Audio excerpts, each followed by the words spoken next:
நிறைய பேருக்கு இருக்கிற ஒரு டவுட், இது நம்ம சேனலான்னு. இதுவும் நம்ம சேனல் தான். ஓகேவா எம்ஜி ஸ்குவாட்? இப்போ வீடியோ பாருங்க. மார்டின் பிஸ்டோரியஸ்ங்கிறவர் சவுத் ஆப்பிரிக்காவை சார்ந்த ஒரு பர்டிகுலர் நபர். மார்டின் வந்து 12 வயசு வரைக்கும் பார்த்தீங்கன்னா படிச்சுட்டியான குழந்தை. வீட்டில் அப்பா அம்மா வந்து பயங்கர ஹாப்பியாக இருக்காங்க. ஏன்னா பையன் வந்து பார்த்தீங்கன்னா ஸ்கூல்லலாம் செமையா மார்க் வாங்குறது, பயங்கரமா விளையாடுறதுன்னு சொல்லிட்டு எல்லா பசங்க மாதிரி ரொம்பவே ஆக்டிவாக இருக்கிற ஒரு பையன். திடீர்னு பார்த்தீங்கன்னா 12 வயசுக்கு அப்புறம் மார்டின்னால வந்து எல்லார்கிட்டையும் சகஜமா பேசுறத வந்து கொஞ்சம் கொஞ்சமா கம்மியாக்கிட்டு வராங்க. காலையில டயத்துக்கு எந்திரிக்கிறத கொஞ்சம் கொஞ்சமா லேசி ஆக்கிட்டு வராங்க. வெளியில போய் சிரிச்சு எல்லாரும் கூட பழகிறத கொஞ்சம் கொஞ்சமா கம்மியாக்கிட்டு ரொம்ப இன்ட்ரோவர்ட்டட் ஆயிட்டு இருக்காங்க. அவங்க அப்பா அம்மாவுக்கு புரியல ஏன் மார்டினோட பிஹேவியர்ல பயங்கரமா சேஞ்சஸ் இருக்குது, பர்சனாலிட்டியே மாறுற மாதிரி இருக்கு. பயங்கர அவுட் கோயிங்கா ஜாலியா இருக்கிற ஒரு பையன் கொஞ்சம் கொஞ்சமா ஒருங்கி ஓரமா அமைதியா போக ஆரம்பிக்கிறான். என்ன நடந்துட்டு இருக்குன்னு யோசிச்சுட்டு இருக்கிற அந்த நேரத்துல தான் மார்டினால வந்து சப்போர்ட் இல்லாம நடக்க முடியறது இல்லைன்னு திடீர்னு தெரியுது. நடந்துகிட்டே இருப்பாரு, திடீர்னு கீழே விழுந்துருவாரு. கூட இருக்கிறவங்க யாராவது 4 பேர் தூக்கி விட்டாதான் மார்டினால நிக்க கூட முடியுது. என்னடா நடந்துட்டு இருக்குன்னு சொல்லிட்டு அவங்க அப்பா அம்மா வந்து கிட்ட இருக்கிற ஹாஸ்பிட்டல்ஸ்ல போய் காமிக்க ஆரம்பிக்கிறாங்க. நிறைய ஹாஸ்பிட்டல்ஸ்ல வந்து அவங்களுக்கு என்ன பிரச்சனைனே டயக்னோஸ் பண்ண முடியல. ஏன்னா யாருக்குமே தெரியாத ஏதோ ஒரு பர்டிகுலர் பிரச்சனை மார்டினுக்கு இருக்குதுன்னு மட்டும் அவங்க கவனிக்கிறாங்க. ஃபைனலி இது என்னவா இருக்கும்னு சந்தேகிக்கிறாங்கன்னா கிரிப்டோகோக்கல் மெனஞ்சிட்டிஸ் ஐ டோன்ட் நோ, நீங்க வச்சுக்கோங்க டாக்டர்ஸோட பேரு. பட் 12 வயசுல இப்படி ஒரு பிரச்சனை வந்ததுனால நாளாக பாத்தீங்கன்னா நான் சொன்னேன்ல நடக்க முடியல அப்படின்னு சொல்லிட்டு வீல் சேர்ல வைக்க ஆரம்பிக்கிறாங்க. அப்புறம் பாத்தீங்கன்னா வீல் சேர்லயுமே எந்த இதுவுமே ஆக்ட் பண்ண முடியல, கையை வச்சு கூட வீல் சேரை தள்ள முடியல. அதுக்கப்புறம் கொஞ்சம் கொஞ்சமா அங்க இருக்கிறவங்க ரியலைஸ் பண்றாங்க மார்டின் ஒரு கம்ப்ளீட் கோமாக்குள்ள போயிட்டாருன்னு. மார்டின் உண்மையிலே கோமாக்குள்ள போகிறாரு. 2 வருஷத்துக்கு மார்டினை வந்து அவங்க அப்பா அம்மா 2 பேர் தான் வந்து உயிரோடவே வச்சுட்டு இருக்காங்கன்னு சொல்லணும். டயத்துக்கு சாப்பாடு கொடுக்க பார்க்கறது, அப்புறம் வந்து டாக்டர்ஸ் வந்து அவங்கள வந்து ஒழுங்கான செக்அப் ரெகுலரா வச்சு ஹெல்த்தில் வச்சுக்கிட்டே இருக்கிறது. 2 வருஷம் கழிச்சு டாக்டர்ஸ் கைவிரிச்சிட்டாங்க. ஓகே, இதுக்கு மேல உங்க பையனை எங்களால பார்க்க முடியல. ஸோ நீங்க என்ன பண்றீங்கன்னா கிட்ட இருக்கிற ஒரு ஹோம் கேரில் போய் சேர்த்துருங்க, இல்லை உங்கள் வீட்டில் கொண்டு போய் பத்திரமா கொஞ்ச நாளுக்கு அவனை வந்து முடிஞ்ச அளவுக்கு நீங்கள் சேஃபாக வச்சுக்கோங்க.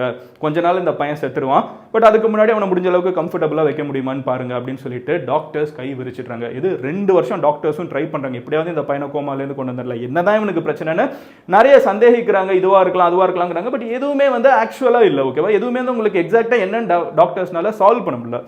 ஸோ இப்படி டயக்னாஸே முதல்ல பண்ண முடியல, அதனால வந்து சொல்யூஷனும் கொடுக்க முடியல, ரெமெடி என்னன்னு சொல்ல முடியல. ஸோ இப்படியே போயிட்டு இருக்கப்ப கடைசியில் என்ன ஆகுதுன்னு பார்த்தீங்கன்னா மார்டினை வந்து வீட்டுக்கு கொண்டு போங்க, இறந்து போயிடுவான் இன்னும் கொஞ்ச நாளில், இப்படியே சப்போர்ட் பண்ணிட்டு எவ்வளோ நாள் வைக்கிறதுன்னு சொல்கிற அந்த நேரத்தில் அவங்க அப்பா அம்மா ஒரு டெசிஷன் எடுக்கிறாங்க. என்னாலும் என் குழந்தை நான் விட்டுட்டு போக மாட்டேன் அப்படிங்கிற ஒரு டெசிஷன் எடுக்கிறாங்க. அப்போலேருந்து அவங்க அப்பா அம்மா 2 பேருமே வந்து பையனை வந்து நாங்கள் பார்த்துக்கிறோம் அப்படின்னு சொல்லிட்டு முடிஞ்ச அளவுக்கு எஃபர்ட் எடுக்கிறாங்க. கிட்ட இருக்கிற ஹோம் கேரில் போய் சேர்த்து விடுறாங்க. இப்படி பல டைம் எஃபர்ட்லாம் போயிட்டு இருக்கப்போ மார்டினுக்கு கிட்டத்தட்ட 2.5 வருஷம் 3 வருஷம் கழிச்சு கான்ஷியஸ்னஸ் வந்துடுது. 2 வருஷத்துக்குள்ள வந்து 2.5 வருஷம் 3 வருஷத்துல வந்து என்னென்ன நடந்துச்சோ எதுவுமே ஞாபகத்துக்கு இல்லை மார்டினுக்கு. ஆனால் ஒரு 2.5 வருஷம் 3 இயர்ஸ் கழிச்சு வந்து கம்ப்ளீட்டாக கான்ஷியஸ்னஸ் வந்துடுது. ஸோ கண்ணை திறக்க முடியாது, கை கால் அசைக்க முடியாது, ஆனால் சுற்றி என்ன நடக்குதுன்னு தெரியுது. கடைசியாக ஹாஸ்பிட்டலுக்கு வந்ததெல்லாம் ஞாபகம் இருக்குது. கடைசியாக ஹாஸ்பிட்டல் கூப்பிட்டு வராங்க. மார்டின் இருந்துக்கிட்டு வென் ஹோம் அப்படின்னு கேட்குறாங்க, எப்போ வீட்டுக்கு போவோம் அப்படின்னு சொல்லி அம்மா கிட்ட கேட்குறாங்க. அது வரைக்கும் ஞாபகம் இருக்குது. அதுக்கப்புறம் கம்ப்ளீட்டாக கான்ஷியஸ்னஸை லூஸ் பண்ணதுலேருந்து என்ன நடந்துச்சு 3 வருஷத்துக்குன்னு எதுவுமே ஞாபகத்துக்கு இல்லை. மறுபடியும் கான்ஷியஸ்னஸ் அப்படிங்கிற ஒரு ஃபீல், ஓகே எல்லாம் ஞாபகம் இருக்குங்கிற ஃபீல் வரப்போ 3 வருஷம் ஆயிடுது. விட்ட இடத்துல இருந்து எக்ஸாக்டா கண்டினியூ ஆகுது. Crazy right? ஆனா இப்போ மார்டினால அசைய முடியாது, கை கால மூவ் பண்ண முடியாது, எதுவுமே பண்ண முடியாது. அவங்க அப்பா அம்மா முடிஞ்ச அளவுக்கு கேர் எடுத்துக்கணும்னு பாக்குறாங்க. But there is a point when his mom loses her cool. Okay, அவங்க அம்மா வந்து இப்படி என் வாழ்க்கை ஏன் சாவடிச்சிட்டு இருக்க, ஒன்று செத்து போயில வாழு அப்படின்னு சொல்லிட்டு அவங்க அம்மா ஃப்ரஸ்ட்ரேஷன்ல கத்துன்னு ஒரு நொடியை கூட மார்டின் கேட்டிருக்காங்க. அப்போ ரொம்ப ஷாக் ஆயிட்டாங்க. அவங்க கான்ஷியஸ்னஸ் வந்த கொஞ்ச நாள் இது மார்டின் சொல்றாங்க, என் அம்மா என் கிட்ட உட்காந்துக்கிட்டு கத்துறாங்க, நீ எல்லாம் ஏன் இன்னும் உயிரோட இருக்க, செத்து போக வேண்டியதானு சொல்ற வார்த்தை என் காதுக்குள்ள கேட்குது. நான் யோசிச்சேன், ஒரு அம்மா எப்படி பையன் சாகணும்னு சொல்லி ஆசைப்படலாம் அப்படின்னு யோசிக்கிறப்ப தான் அவங்க அம்மா 3 வருஷம் என்னென்ன கோ த்ரூ பண்ணியிருப்பாங்க, எவ்வளோ கஷ்டப்பட்டிருப்பாங்கிறதெல்லாம் நான் ரியலைஸ் பண்ணேன். அதை சொல்லிட்டு எங்கள் அம்மா அழுகிறப்போ அவங்களோட வலி என்னன்னு எனக்கு புரிஞ்சிச்சு அப்படிங்கிறாங்க. ஆனால் மார்டினால ரியாக்ட் பண்ண முடியல, இன்னும் இப்படியே தான் இருக்கணும், சுற்றி என்ன நடந்தாலும். அதுக்கப்புறம் மார்டினை கொண்டு போய் கிட்ட இருக்கிற ஒரு ஹோம் கேரில் சேர்த்து விட்றாங்க. ஓகேவா, அந்த ஹோம் கேரில் பார்த்தீங்கன்னா மார்டினால எதுவுமே ரியாக்ட் பண்ண முடியாது. பேசிக்காக வசூல் ராஜா படத்தில் காமிக்கிற ஒரு கேரக்டர் மாதிரி இருக்கிறாங்கன்னு தெரிஞ்ச உடனே சுற்றி இருக்கிற நிறைய நர்ஸ் வந்து மார்டினை கெட்ட கெட்ட வார்த்தையில திட்டுறது, வீட்டில் இருக்கிற பிரச்சனைக்கெல்லாம் மார்டினை வந்து போட்டு திட்டுறது. சம்டைம்ஸ் மார்டின் வந்து சாப்பாடு உள்ள இன்டேக் ஒழுங்கா பண்ணாம வாந்தி ஏதாவது வாயில வந்துருச்சுன்னா அந்த வாந்தியவே எடுத்து மறுபடியும் வாய்க்குள்ள திணிச்சு பனிஷ் பண்ற மாதிரி பண்ண சம்பவங்கள். இதெல்லாத்தையும் விட கொடுமையான விஷயம், மார்டின் வந்து உடல் ரீதியா நிறைய பேர் எல்லா ஊர்லேயும் பண்ணுற மாதிரி அங்கேயும் ஒரு செக்ஷுவல் ஹராஸ்மெண்ட் நடந்திருக்குங்கிறதெல்லாம் வந்து மார்டினால ஃபீல் பண்ண முடியுது, மார்டினால உணர முடியுது. ஆனால் மார்டினால கண்ணை திறந்து நிறுத்துங்கன்னு சொல்ல முடியறது இல்லை. மார்டினை வந்து கிள்ளி இருக்காங்க, அடிச்சிருக்காங்க, துப்பி இருக்காங்க, என்னென்ன பண்ண முடியுமா யாருமே பார்க்காத நேரத்தில் மனிதர்கள் எவ்வளோ கேவலமானவங்கன்னு என்னால் கண்ணை மூடியே ஃபீல் பண்ண முடிஞ்சிச்சுன்னு சொல்கிறாரு. இப்படியே போயிட்டு இருக்கிற மார்டின் வந்து ரொம்ப நாள் கழிச்சு, பல வருஷம் கழிச்சு கண்ணை திறக்க முடியுது அப்படிங்கிறத வந்து ஃபீல் பண்ண ஆரம்பிக்கிறாங்க. ஆனால் கண்ணை திறந்தாலும் சுற்றி இருக்கிற டாக்டர்ஸ் என்ன சொல்லிட்டாங்கன்னா இது வந்து ஒரு 3 வயசு குழந்தை கண்ணை திறக்கிற மாதிரி. ஸோ மார்டினால எதுவுமே ஃபீல் பண்ண முடியாது, எதுவுமே ரியலைஸ் ஆகாது, still he's as good as a dead body அப்படிங்கிற மாதிரி தான் வந்து சுற்றி இருக்கிறவங்க பேசுகிறாங்க. ஆனால் மார்ட்டினால கண்ணை திறக்க முடியுது, கண்ணானா இப்படியே பார்த்துட்டு இருக்கும். அந்த ஒரு பர்டிகுலர் நேரத்தில் தான் ஒருவேளை படத்துல இருந்து இதை பார்த்து இன்ஸ்பயராக எடுத்திருக்காங்களான்னு தெரியல, பட் ஒரு பர்டிகுலர் பர்சன் அங்கே ஒரு பர்டிகுலர் கேர் பண்ணுற ஒரு பர்டிகுலர் நர்ஸ் மாதிரி இருக்கிற ஒரு particular person Verna van de Walt அப்படிங்கிறவங்க வந்து மார்ட்டினை கேர் பண்ண ஆரம்பிக்கிறாங்க. அது ஒரு பணமாக பார்க்காம மார்ட்டினை ஒரு மனுஷனாக பார்க்குறாங்க. என்னப்பா இன்னைக்கு எப்படி இருக்க, நல்லா இருக்கியா, இந்த மாதிரி சின்ன சின்ன விஷயங்களெல்லாம் கேட்குறப்போ சில கேள்விகள் மார்ட்டின் கிட்ட பர்சனலாக, நீ சந்தோஷமா இருக்கியா, இன்னைக்கு சாப்பிட்டியா, இந்த மாதிரி கேள்வி கேட்குறப்ப மார்ட்டினோட கண்ணு வந்து லைட்டாக அசைதுங்கிறத அவங்க கவனிக்கிறாங்க. இதுக்குன்னு ஸ்பெஷலைஸ்டாக இந்த மாதிரி கோமால இருக்கிறவங்க சம்டைம்ஸ் வந்து இது ஒரு கிரே ஏரியா அப்படிங்கிறாங்க. அவங்க உடல் ரீதியாக, அதாவது மன ரீதியாக எந்திரிச்சிருவாங்க, கான்ஷியஸ்னஸ் வந்துடும், ஆனால் உடல் வந்து அவங்களுக்கு இன்னும் ஆக்டிவாக இருக்காது. இது ஒரு பெரிய கொடுமை. இந்த மாதிரி இருக்கிறவங்களை வந்து ட்ரீட் பண்ணுறதுக்குன்னு சில ஸ்பெஷலான இடங்கள் இருக்குது, அங்கே போய் மார்ட்டினை சேர்க்குறாங்க. And it's just start of a long journey. Martin வந்து கொஞ்சம் கொஞ்சமாக வந்து கான்ஷியஸ்னஸில் இருக்காங்கிறத வந்து சுற்றி இருக்கிறவங்க ரியலைஸ் பண்ணுறாங்க.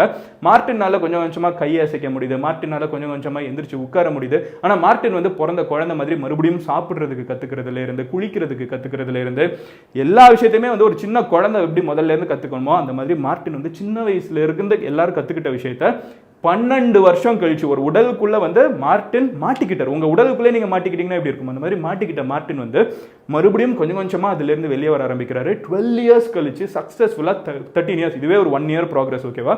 13 இயர்ஸ் கழிச்சு மார்ட்டினால இன்னைக்கு பேச முடியாது, ஆனா மார்ட்டினால கம்ப்யூட்டர் மூலியமாக வெளியே பேச முடியும், ஸ்டீஃபன் ஹாக்கிங் மாதிரி. அதே மாதிரி வந்து அவரால் எந்திரிச்சு நடந்து ஓடலாம் முடியாது, ஆனால் அந்த வீல் சேருக்குள்ளே அவர் கையை வச்சு மூவ் பண்ண முடியும். இன்ஃபேக்ட் வீல் சேரில் உட்காந்தாச்சு, ஒரு மனுஷன் வீல் சேரில் இருக்கிறப்ப என்ன பண்ண முடியும், இதுவுமே வந்து ஒரு பெரிய கஷ்டம் தானே அப்படின்னு யோசிக்கிறப்போ மார்ட்டின் சும்மா இல்லை. அங்கே வீல் சேர் ரேஸிங்கிற காம்படிஷனில் போய் சேர்ந்து அதில் சாம்பியன்ஷிப் வாங்கியிருக்காரு. கம்ப்யூட்டர் சயின்ஸ் படிச்சு என்ஜினியர் ஆகியிருக்காரு. இப்போ ஃப்ரீலான்சிங்கில் வந்து வெப்சைட்டை டிசைன் பண்ணி கொடுத்துட்டு இருக்காரு. இது எல்லாமே மார்ட்டின் பண்ணுது. இதெல்லாம் போயிட்டு இருக்கப்போ 2008 மார்ட்டின் காட் மேரிட். அண்ட் இப்போ மார்ட்டினுக்கு ஒரு குழந்தை இருக்குது. இதெல்லாத்தையும் பண்ண மார்ட்டின் வந்து 12 வருஷத்துக்கு நம்ம எல்லாருமே வாழ்க்கையில் வளர்ந்துட்டு இருக்கப்போ, ஒரு கூட பிறந்தவங்க எல்லாருமே அடுத்தடுத்து வாழ்க்கையில் பண்ணிட்டு இருக்கப்போ 12 வருஷம் ஒரு வாழ்க்கையில் அவரோட உடலுக்குள்ளேயே அவர் மாட்டியிருந்த ஒரு மார்ட்டின் தான் இவ்வளவு சக்ஸஸ்ஃபுல்லாக இன்னைக்கு வாழ்க்கையில் இருக்காருன்னு சொன்னா உங்களால் நம்ப முடியுமா? சவுத் ஆப்பிரிக்காலேருந்து கிளம்பி யூகே மூவ் பண்ணியாச்சு, அங்கே கேர்ள் ஃப்ரெண்டோட கல்யாணம் பண்ணியாச்சு, கல்யாணம் பண்ணி குழந்தை பிறந்தாச்சு. இது எல்லாமே மார்ட்டின் பண்ண அச்சீவ்மெண்ட்ஸ். இதெல்லாம் போக அவரோட வாழ்க்கையில் இருந்த சோகங்கள், கஷ்டங்கள், அந்த 12 வருஷம் உடலுக்குள்ள தானே மாட்டிட்டு இருக்கப்போ, சுற்றி இருக்கிறவங்களாம் பேசின அபியூஸை கேட்குறப்போ, சொந்த அம்மாவே செத்துப்போன்னு நினச்சப்போ வாழ்க்கையில் எவ்வளோ ஒஸ்டான ஒரு சுச்சுவேஷன் யோசிச்சு பாருங்க. இன்ஃபேக்ட் மார்ட்டின் அவரோட புக்கில் ஒரு இடத்துல என்ன சொல்றாருன்னு பார்த்தீங்கன்னா, என்னை வந்து அந்த ஹோம் கேரில் இருக்கிறவங்க ஒரு டிவி முன்னாடி போய் உட்கார விட்டு போயிடுவாங்க, அந்த டிவியில் கார்ட்டூன் ஓடிட்டு இருக்கும், அந்த கார்ட்டூன் இருக்கிற சந்தோஷத்தை கூட உயிர் இருக்கிற இந்த மனுஷனால பண்ண முடியலன்னு சொல்லி எனக்கு கார்ட்டூனே பிடிக்காம போச்சுன்னு சொல்றாரு. இவ்வளோத்தையும் அனுபவிச்ச மார்ட்டின் வந்து கடைசியில் எழுதின ஒரு பர்டிகுலர் புக் பேர் தான் கோஸ்ட் பாய். அந்த புக்கில் மார்ட்டின் வந்து 5 விஷயங்களை சொல்றாரு. அண்ட் இந்த 5 விஷயங்கள் நான் உங்ககிட்ட சொல்லணும்னு நினைக்கிறேன். இது என்னோட கதை கிடையாது, மார்ட்டினோட கதை. 12 வருஷம் தான் உடலுக்குள்ள தானே மாட்டிட்டு எல்லாமே முடிஞ்சுன்னு நினைச்ச ஒருத்தன் மறுபடியும் எல்லாத்திலிருந்து திரும்பி வந்து ஒரு சராசரியான ஒரு வாழ்க்கை வாழ்றதை விட ஒரு மிகப்பெரிய அச்சீவ்மெண்ட், உலகத்தோட மிகப்பெரிய மன்னன் கூட அச்சீவ் பண்ண முடியாத ஒரு விஷயம்னு நினைக்கிறேன். அப்படி இருக்கிற மார்ட்டின் உலகத்தில் இருக்கிற மக்கள் அத்தனை பேருக்கும் 5 கோட் சொல்லி முடிக்கிறாரு. இந்த வீடியோட பிக்கஸ்ட் மெசேஜுமே இந்த 5 கோட் தான். இந்த 5 கோட்டோட வேல்யூ என்னன்னு உங்களுக்கு கண்டிப்பாக புரியும்.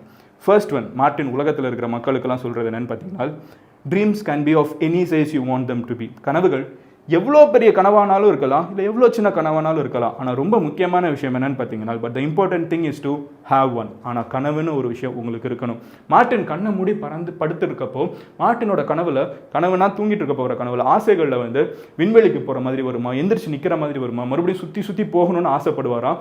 பட் இதெல்லாம் ஆசை இல்லை, மனசுக்குள்ள இருந்த ஒரு பசி, பில்லா படத்தில் சொல்ற மாதிரி. அந்த மாதிரி எல்லாருக்குமே கனவு இருக்கணும், அது நம்மளை வந்து அந்த இடத்துக்கு கொண்டு போயிடும் அப்படின்னு சொல்றாரு. ரெண்டாவது அவர் சொல்றது என்ன அப்படின்னு பார்த்தீங்கன்னா, when you feel alone, God is always your companion. நீங்கள் ரொம்ப தனிமையில் இருக்கீங்க, பிடிச்சவங்க விட்டுட்டு போயிட்டாங்க, வீட்டில் இருக்கிற அப்பா அம்மா புரிஞ்சுக்கல, சுற்றி இருக்கிற ஃப்ரெண்ட்ஸ் கூட புரிஞ்சுக்கலன்னு நினச்சி நீங்கள் எல்லாமே உடஞ்சி போய் சோகமாக லோன்லினஸ்ன்னு இருக்கிறப்போ கவலைப்படாதீங்க, உங்க கூட கடவுளே இருக்காரு அப்படிங்கிறத சொல்றாங்க. மூணாவது என்ன அப்படின்னு பார்த்தீங்கன்னா, never underestimate the power of your mind. உங்களோட மூளையோட சக்தியை வந்து தயவு செஞ்சு அண்டர் எஸ்டிமேட் பண்ணிடாதீங்க. ஒரு செத்து போன மனுஷனை உயிரோட கொண்டு வர அளவுக்கு ஒரு சக்தி வந்து இந்த மூளைக்கு இருக்குது, கரெக்டா? அப்போ தயவு செஞ்சு உங்கள் மூளையினால இதை பண்ண முடியுமா, நம்மளால இதை செஞ்சிட முடியுமா, நம்மளால இதை செஞ்சிட முடியுமான்னு யோசிக்காதீங்க. யோர் பிரெயினோட பவரை வந்து தயவு செஞ்சு டவுட் பண்ணிடாதீங்க. நாலாவது என்ன அப்படின்னு பார்த்தீங்கன்னா, treat every one with kindness whether they understand it or not. உங்களை சுற்றி இருக்கிறவங்க யாருனாலும் இருக்கட்டும், தயவு செஞ்சு கொஞ்சம் கைண்டாக அவங்களை ட்ரீட் பண்ணுங்க. அவங்களுக்கு புரியுமோ புரியாதோ கைண்டாக ட்ரீட் பண்ண வேண்டியது உங்களோட கடமைங்கிறாரு. அஃப்கோர்ஸ் ஏன் மார்ட்டின் இதை சொல்கிறாருன்னு நம்ம எல்லாருக்குமே புரியும் கதை கேட்டப்போ. அஞ்சாவது அண்ட் லாஸ்ட் ஒன் என்ன அப்படின்னு பார்த்தீங்கன்னா, love, fall in love, take chances, even if they make you feel afraid, do it. எல்லாருமே உங்கள் வாழ்க்கையில் காதல் அப்படிங்கிற ஒரு விஷயத்தில் நம்பிக்கை விட்டுறாதீங்க. உங்களை அது பயங்கரமாக பயமுடுத்தினாலும் டேக் தட் சான்ஸ் அப்படிங்கிறாரு. அதை பற்றி பயந்து ஓடிடாதீங்க. Take that chance and do it even if you feel afraid. அதை செஞ்சிடுங்க உங்களுக்கு பயமாக இருந்தால் கூட அப்படிங்கிறாரு. அவரோட வாழ்க்கையில் ஒரு லவ் ஸ்டோரி போயிட்டு இருக்கப்போ ஒரு எழுதியிருப்பாருன்னு நினைக்கிறேன். But whatever it is said and done, மார்ட்டினோட வாழ்க்கையிலேருந்து நம்ம எல்லாருமே எடுத்துக்கிறதுக்கு ஒரு லெசன் இருக்குது.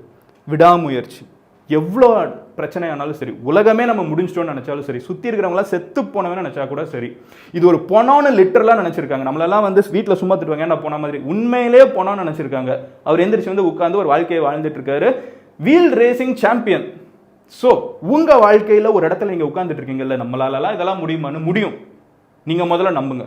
நீங்கள் நம்புனீங்கன்னா நீங்கள் செய்வீங்க. நீங்கள் செய்கிறத பார்த்து உலகமே உங்களை நம்பும். So do what you always wanted to do. அது என்னங்கிறத இந்த கமெண்ட் செக்ஷனில் வந்து போடுங்க. யாருமே உங்கள் ஃப்ரெண்ட்ஸ் எல்லாம் இந்த கமெண்ட்டை போய் நீ தானே போட்டு அதெல்லாம் சொல்ல போகிறது இல்லை. உங்களுக்கு நீங்கள் எடுத்துக்கிற ஒரு promise. So make that comment.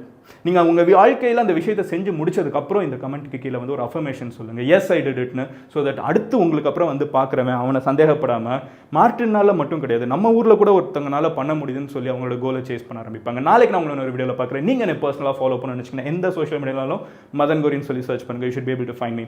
Love you all. Take care. Bye. All the best. Cheers.